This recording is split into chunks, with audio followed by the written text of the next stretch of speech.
Assalamualaikum warahmatullahi wabarakatuh. Alhamdulillahirrahmanirrahim.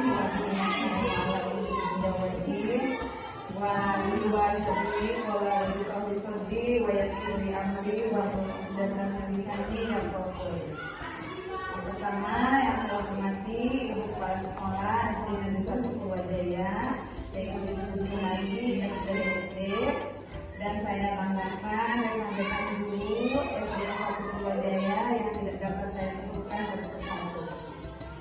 Sebelumnya, marilah kita panjatkan puja-puji syukur kehadiran Robi, yang mana pada kesempatan hari ini beliau masih memberikan nikmat kepada kita, yaitu nikmat sehat, sehingga kita masih diberikan kesehatan dan menjalankan rutinitas kita pada siang hari ini. Tak lupa sholawat beserta salam senantiasa kita panjatkan kepada junjungan alam Habibana wa Nabiyana Muhammad sallallahu alaihi wasallam. Semoga kelak kita mendapatkan syafaatnya. Sebelumnya saya ucapkan terima kasih kepada Ibu Kepala Sekolah yang telah memberikan izin kepada saya untuk mengadakan acara diseminasi budaya positif di SD Negeri 1 Purwajaya dalam program calon guru penggerak yang sedang saya ikuti.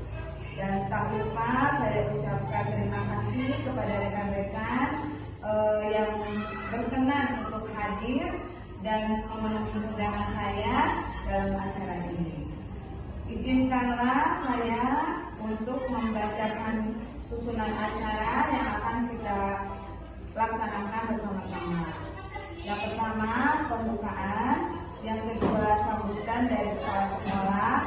Yang ketiga, acara inti. Dan yang keempat, tanya jawab. Dan yang terakhir, penutup. Untuk acara yang pertama, marilah kita buka acara ini dengan bacaan basmalah bersama-sama. Bismillahirrahmanirrahim. Untuk acara yang kedua yaitu sambutan dari kepala sekolah kepada Ibu Kepala Sekolah, silakan untuk memberikan sambutan.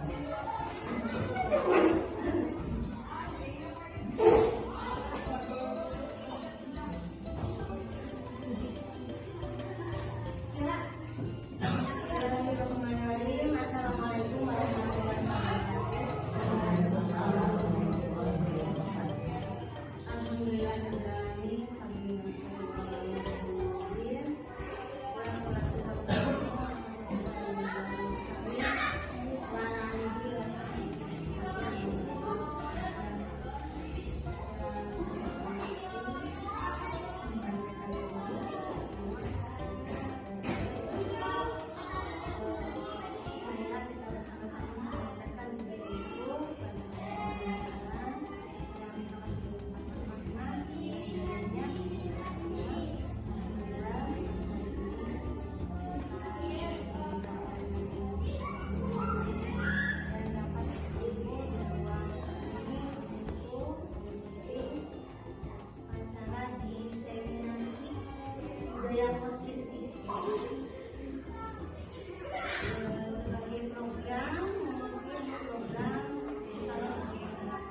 ya, adanya kontribusi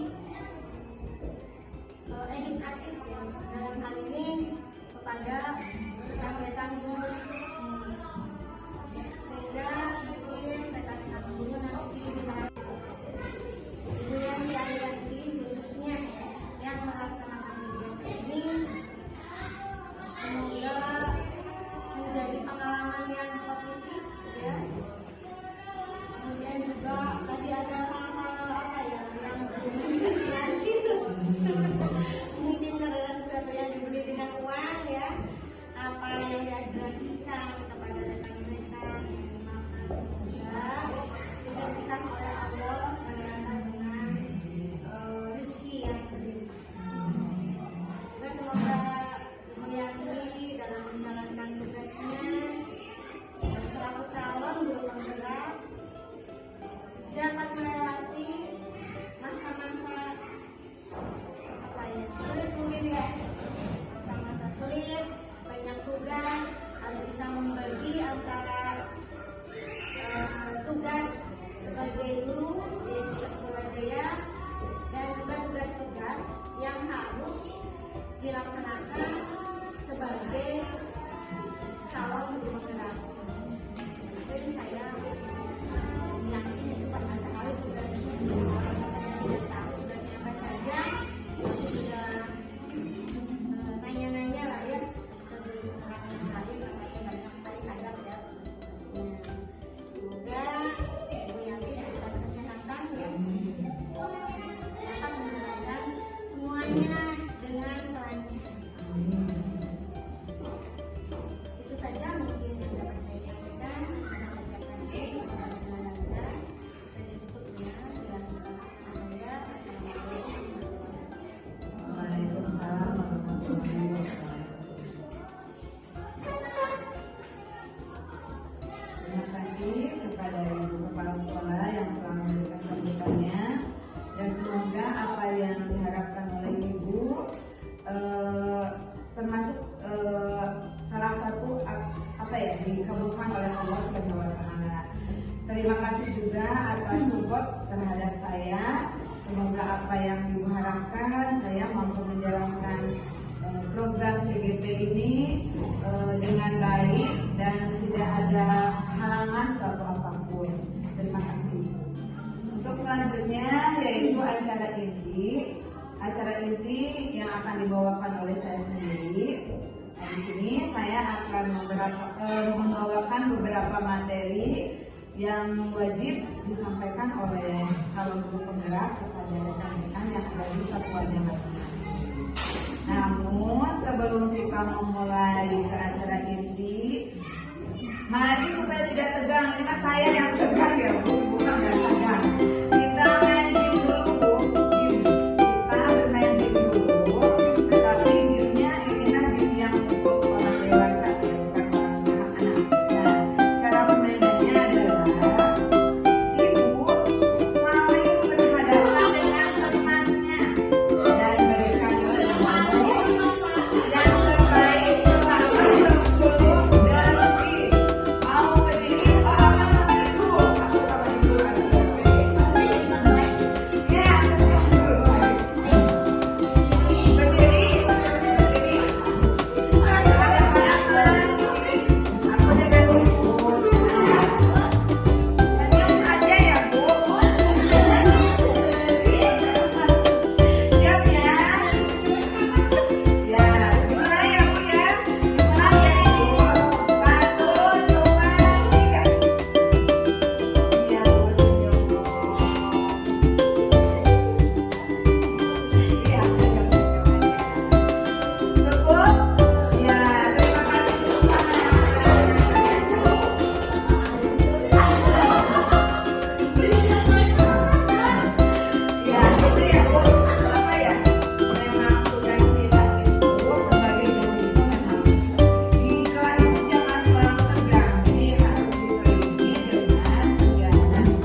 kesepakatan kita untuk hari ini. Selain ini apalagi Bu? Misalkan boleh makan atau apa gitu Bu? Boleh minum apa Bu? Apalagi Bu? Jangan berisik Bu. Oh iya Bu, mengacungkan tangan jika akan bertanya. Nah, ada lagi selain itu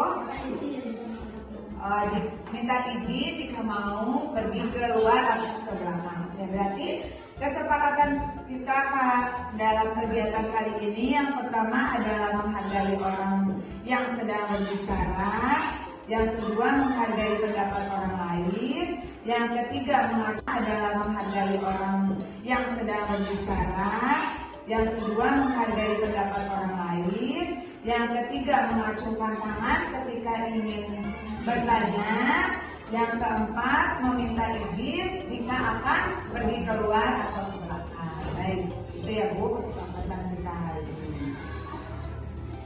Nah, di sini di diseminasi budaya positif ada beberapa poin yang akan saya sampaikan terhadap Ibu. Di sini, tapi sebelumnya saya mohon maaf, bukan berarti saya adalah orang yang paling tahu, tidak. Kita sama belajar ya Bu, sama sharing. Mungkin pengalaman saya ketika mengikuti kegiatan calon guru penggerak itu akan saya bagikan kepada Ibu dan Bapak yang ada di satuan saya. Di antaranya yang pertama adalah disiplin positif, yang kedua motivasi perilaku manusia, hukuman, penghargaan, restitusi, lalu ada keyakinan sekolah atau kelas. Selain itu kebutuhan dasar manusia, posisi kontrol restitusi, dan segitiga restitusi. Nah, sebelumnya Bu, adakah yang tahu apa perubahan paradigma belajar itu? Boleh acungkan tangan. Apa perubahan paradigma belajar? Gini buka belajar di sekolah. Kalau zaman dulu kan ketika saya waktu kecil, saya ketika di SD hanya menjadi pendengar. Dia tidak diam, hanya jadi pendengar. Guru yang selalu berceramah dengan metode ceramah. Nah, gitu. Jadi perubahan paradigma belajar itu apa? Ada yang mau bersedia untuk memberikan pendapatnya? Boleh acungkan tangan.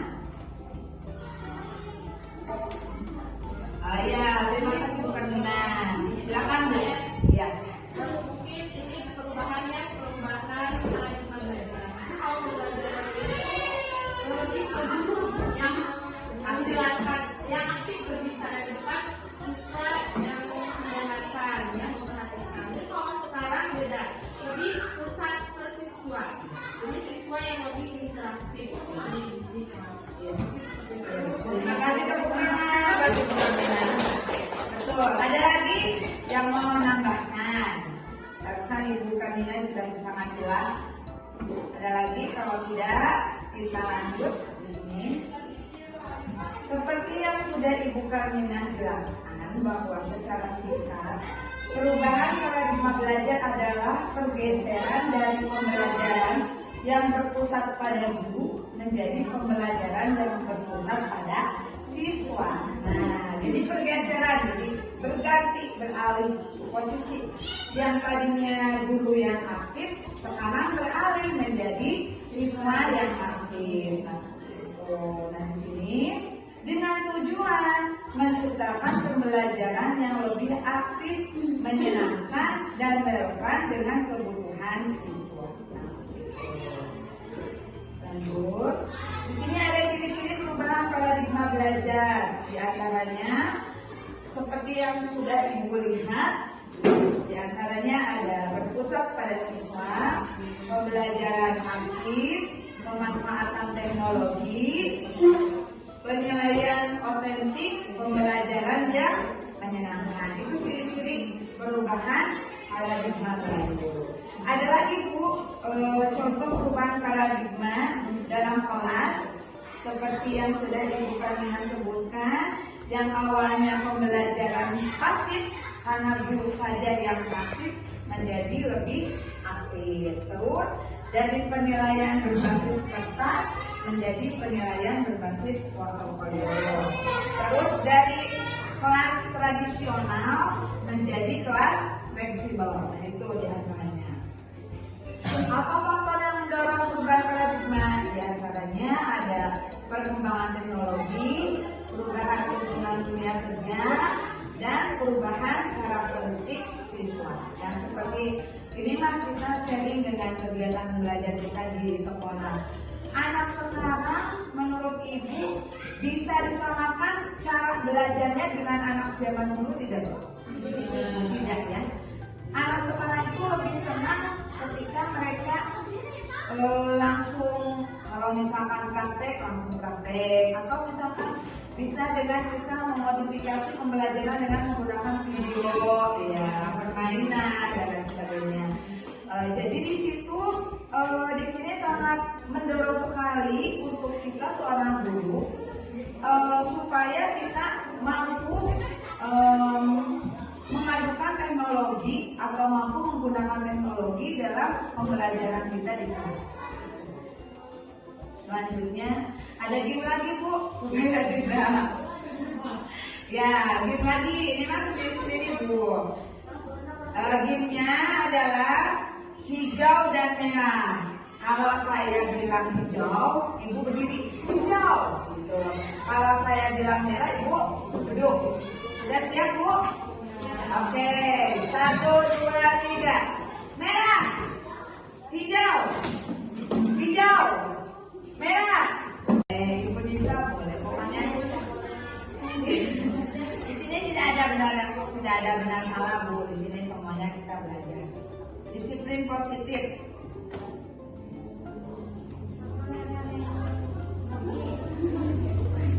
Bu Nopi barangkali kali disiplin positif.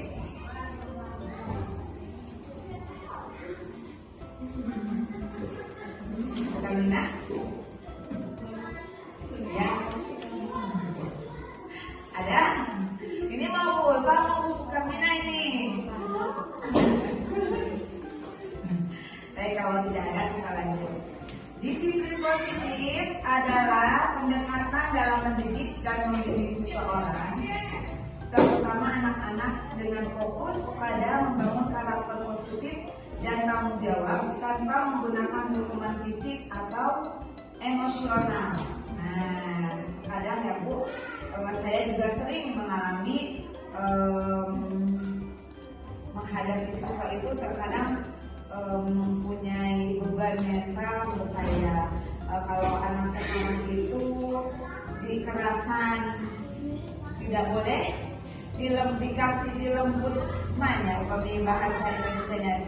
Dengan lembut salah, dengan kasar pun salah. Nah, di sini mari kita belajar mengenai disiplin positif. Nah, jadi di sini kita harus melakukan pendekatan dengan peserta didik dan tidak boleh menghukum secara fisik atau emosional. Itu ya Bu. Jadi, saya juga sedang berusaha, saya juga sedang belajar menerapkan disiplin positif, karena disiplin positif itu lebih menekankan pada pemahaman terhadap perilaku anak, membangun hubungan yang positif, dan memberikan konsekuensi logis yang mengajarkan anak untuk bertanggung jawab atas tindakannya. Nah, jadi di sini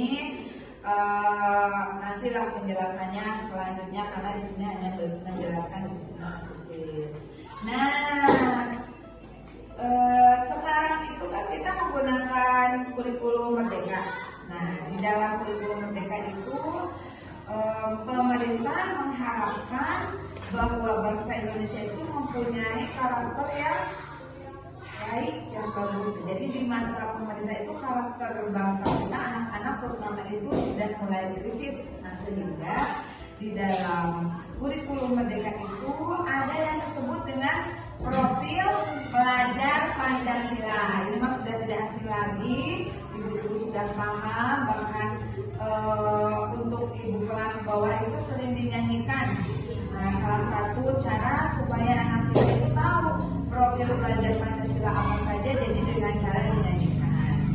Di antaranya yang pertama, beriman bertakwa kepada Tuhan Yang Maha Esa dan berakhlak mulia, berkebinekaan global, bergotong royong, kreatif, bernalar positif, dan ini alhamdulillah di sekolah kita dengan pimpinan ibu kepala kita, disiplin positif atau profil pelajar Pancasila sudah kita laksanakan, di antaranya dengan melaksanakan pembiasaan, yaitu ketika pagi hari anak-anak diwajibkan untuk melaksanakan sholat duha.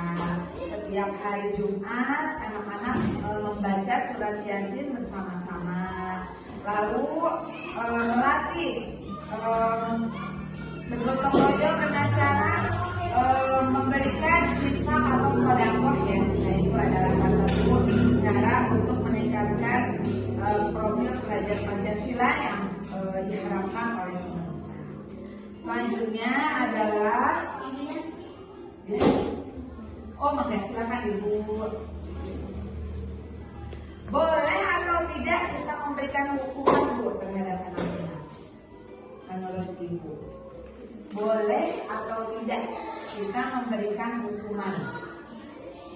Enggak. Mungkin boleh ya, tapi hukuman itu kan tidak harus dengan kekerasan. Dan bisa hukuman, misalnya terlambat masuk ke kelas, kamu malam ke kelas, mungkin seperti itu. Ya, betul. Jadi saya mau meluruskan ya Bu. Jadi begini Bu, kalau untuk sekarang kita tidak boleh memberikan hukuman, tapi anak-anak diberikan konsekuensi. Ya betul Bu. Jadi ketika mereka tahu bahwa mereka melaksanakan kesalahan, mereka juga tahu, tidak harus kita tanya juga, mereka tahu. Nah, untuk itu kita wajib memberikan konsekuensi terhadap anak yang melanggar kesepakatan kelas. Nah, jadi tidak boleh memberikan hukuman, baik itu hukuman secara fisik ataupun hukuman secara verbal. Kalau fisik sudah tahu ya Bu ya, yaitu dengan cara dijewer atau dengan sebagainya. Kalau verbal ya itu Bu dengan kata-kata atau dasar kamu anak apa gitu, juga tidak boleh. Karena itu boleh. Jadi berapa katanya ada.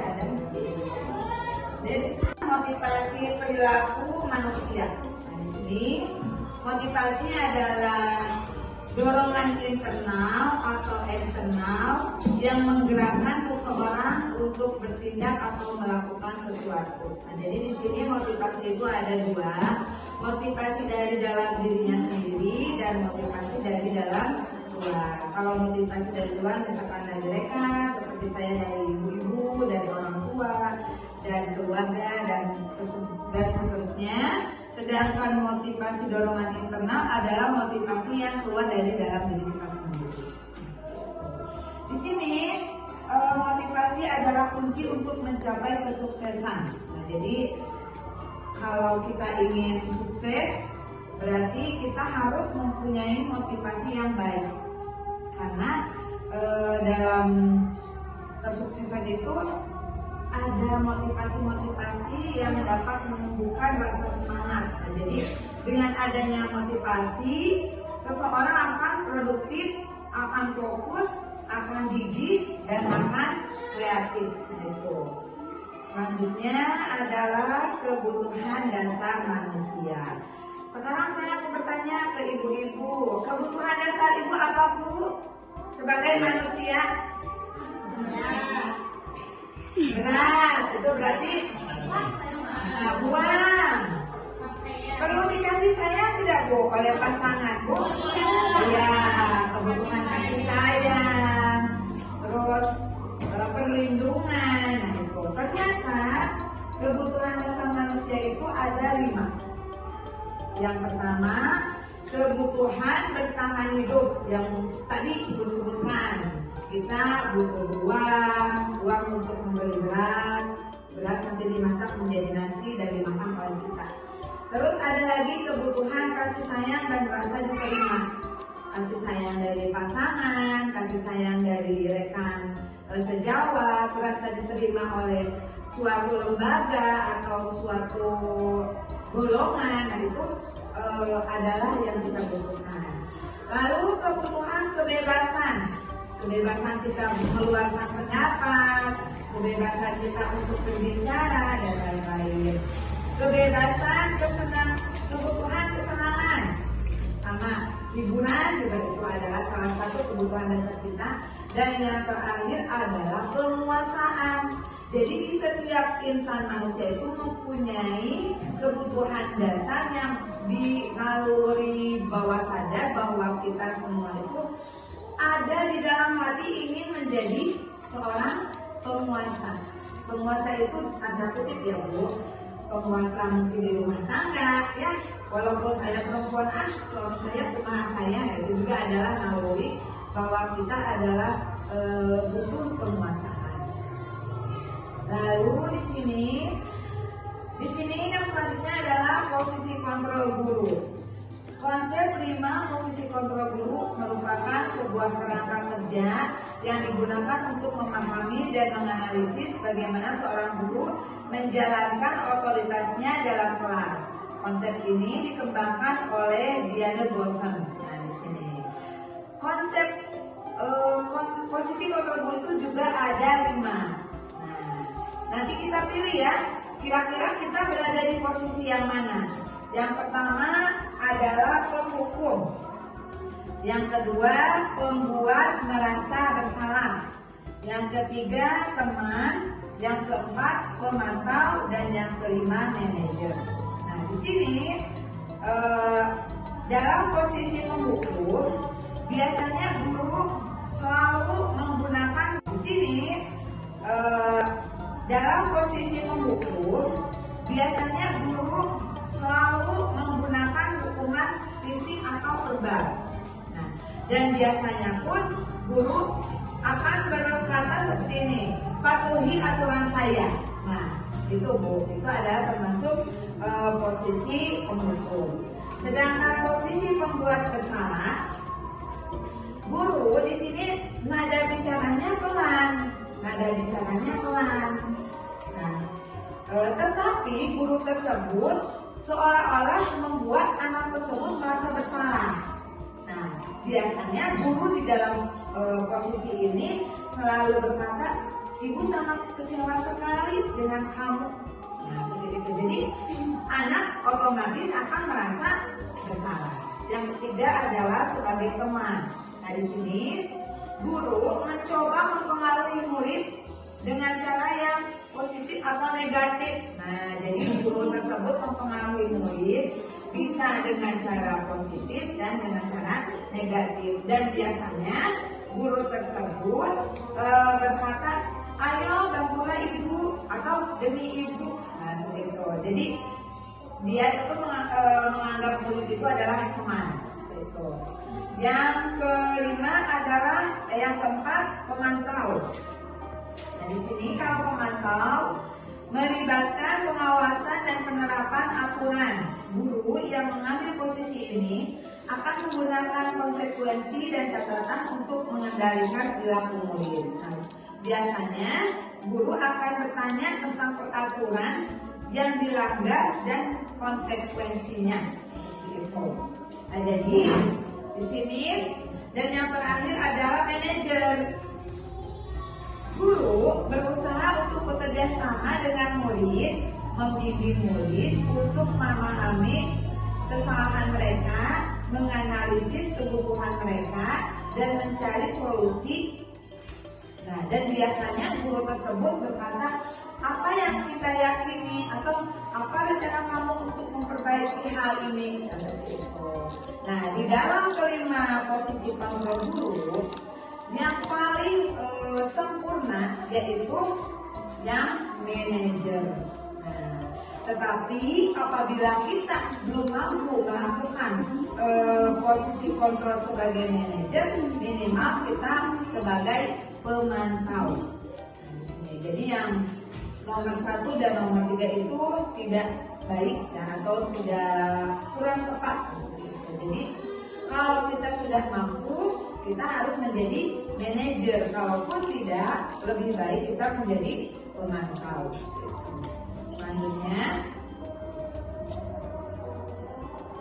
nah, peraturan sekolah atau peraturan keyakinan kelas. Nah, di sini saya akan memberikan sedikit gambaran tugas saya ketika saya melakukan atau mengisi di modul 1.4, yaitu membuat keyakinan, dan kebetulan saya menggunakan modelnya kelas 5.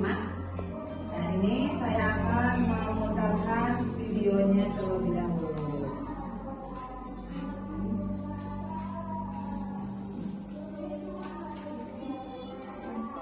Ya. Nah,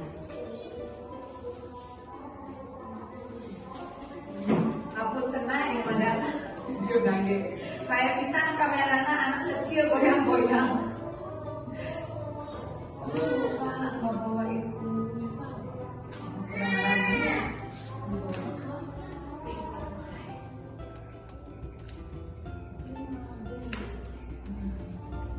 Dia di sini pula dia tadi.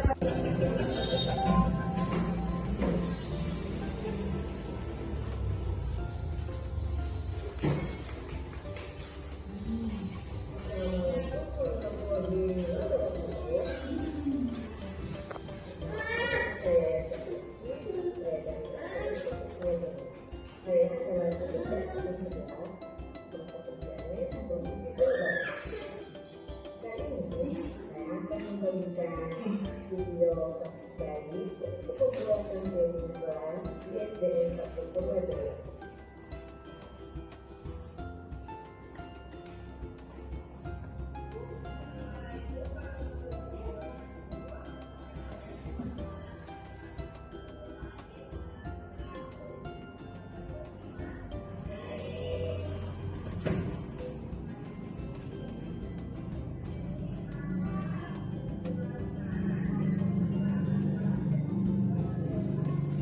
Mode asal, mode out.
Dicepatkan ya.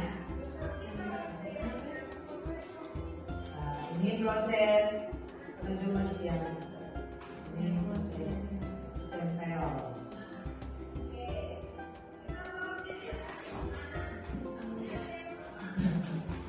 Nah, barusan ibu-ibu sudah menyimak, itu adalah salah satu contoh kita pembuatan keyakinan kelas yang bisa ibu dan bapak lakukan ketika awal tahun. Nah, di sini saya menjelaskan sedikit mengenai apa perbedaan dari peraturan kelas dengan keyakinan kelas.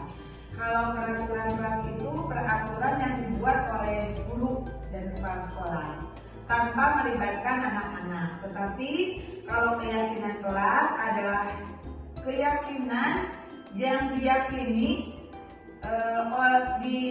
oleh guru dan siswa dan dibuat secara bersama-sama oleh guru dan siswa. Itu perbedaannya. Nah, di sini perbedaan dari keyakinan kelas itu, kalau peraturan kelas itu masih menggunakan kata-kata yang dilarang, jangan, tidak boleh. Nah, Kalau keyakinan kelas itu dibuat dengan menggunakan kata positif, kalimat positif. Jadi misalkan membuang sampah pada tempatnya, atau misalkan menghormati guru, menyayangi teman dan lain sebagainya. Nah seperti itu. Kenapa kita harus membuat keyakinan kelas?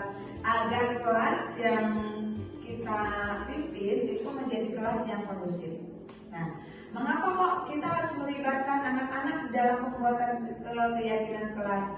Nah, di sini agar merasa anak-anak itu merasa mereka itu yang diyakini bersama-sama. Nah, kalau mereka merasa membuat, meyakini, jadi mereka jika ada pun yang melanggar itu tidak akan semuanya melanggar. Jadi mereka akan merasa malu sendiri.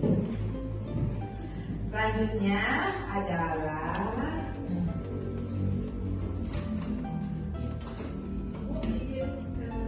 ya siap. Dari sini Bu sudah jelas ya, tadi keyakinan kelas adalah seperangkat nilai, norma dan harapan bersama yang dianut oleh seluruh anggota kelas, baik guru maupun siswa. Selanjutnya di sini adalah segitiga restitusi. Saya juga akan memutarkan video.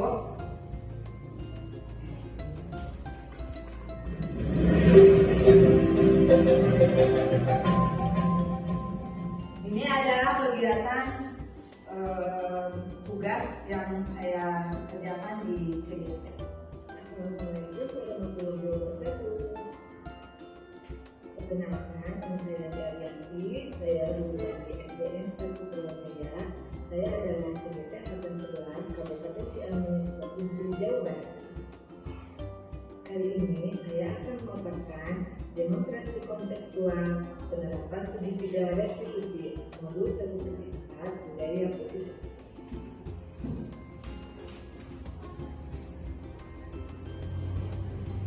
Segitiga restitusi adalah berdasarkan prinsip membuat kesalahan atau bagian dari proses pembelajaran dan menggeser identitas gagal menjadi identitas sukses.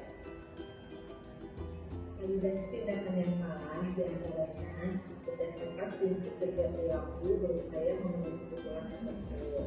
Guru akan bergeser dari pemikiran stimulus respon menjadi proaktif dan mengenali serta mengatur kebutuhan murid akan memperbaiki lingkungan. Menanyakan keyakinan kelas. Murid akan diberi pertanyaan-pertanyaan bermakna untuk memunculkan motivasi secara intrinsik dan mampu mengaitkan keyakinannya dengan tindakan yang salah. Kasus pertama. Dalam kasus ini, Widi marah, tidak terima pekerjaannya selalu dicontek oleh temannya. Dia marah dan tidak dapat menahan emosinya.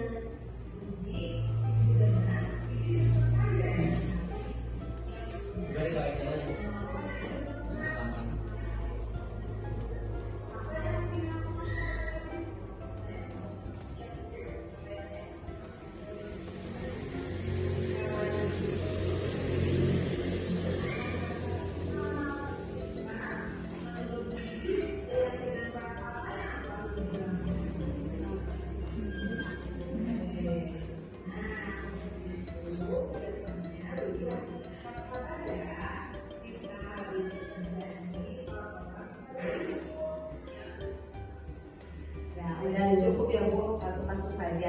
Nah di sini restitusi itu adalah cara kita untuk mengatasi permasalahan yang ada di sekolah kita. Kan biasanya kalau dulu itu sebelum saya mengetahui restitusi segitiga itu, ketika ada laporan dari anak, Bu, si itu nangis, saya langsung mendekati dan marah-marah. Nah, tetapi setelah saya mengetahui segitiga restitusi, yang pertama adalah memvalidasi, terus menanyakan, lalu nanti ke depannya mau apa. Nah, jadi di sini sudah sangat terorganisir. Jadi di sini guru tidak wajib marah-marah ketika ada anak yang melakukan kesalahan. Justru kita wajib bertanya terus apa penyebabnya, mengapa anak itu bisa melakukan hal tersebut, lalu kita menanyakan keyakinan kelas yang sudah kita buat bersama-sama. Selain itu pun kita sebagai guru wajib memberikan solusi apa sebaiknya yang dilakukan oleh anak tersebut sehingga tidak melakukan kesalahan yang sama. Nah, di sini sudah segitiga diskusi. Nah, di sini yang perlu kita ingat, jika anak melakukan kesalahan jangan diberi hukuman, tapi diberikan konsekuensi sesuai dengan kesepakatan kelas yang telah kita buat bersama-sama. Nah, selanjutnya mungkin materi yang saya sampaikan sudah sampai di sini. Apakah ada bapak atau ibu yang ingin bertanya? Maka kalau tidak ada, tidak. Mungkin mudah-mudahan penjelasan dari saya dapat dipahami, walaupun sedikit ada yang ibu dan bapak pahami. Nah, saya ucapkan terima kasih. Mudah-mudahan apa yang kita lakukan pada kegiatan hari ini bisa menambah wawasan kita dan kedepannya.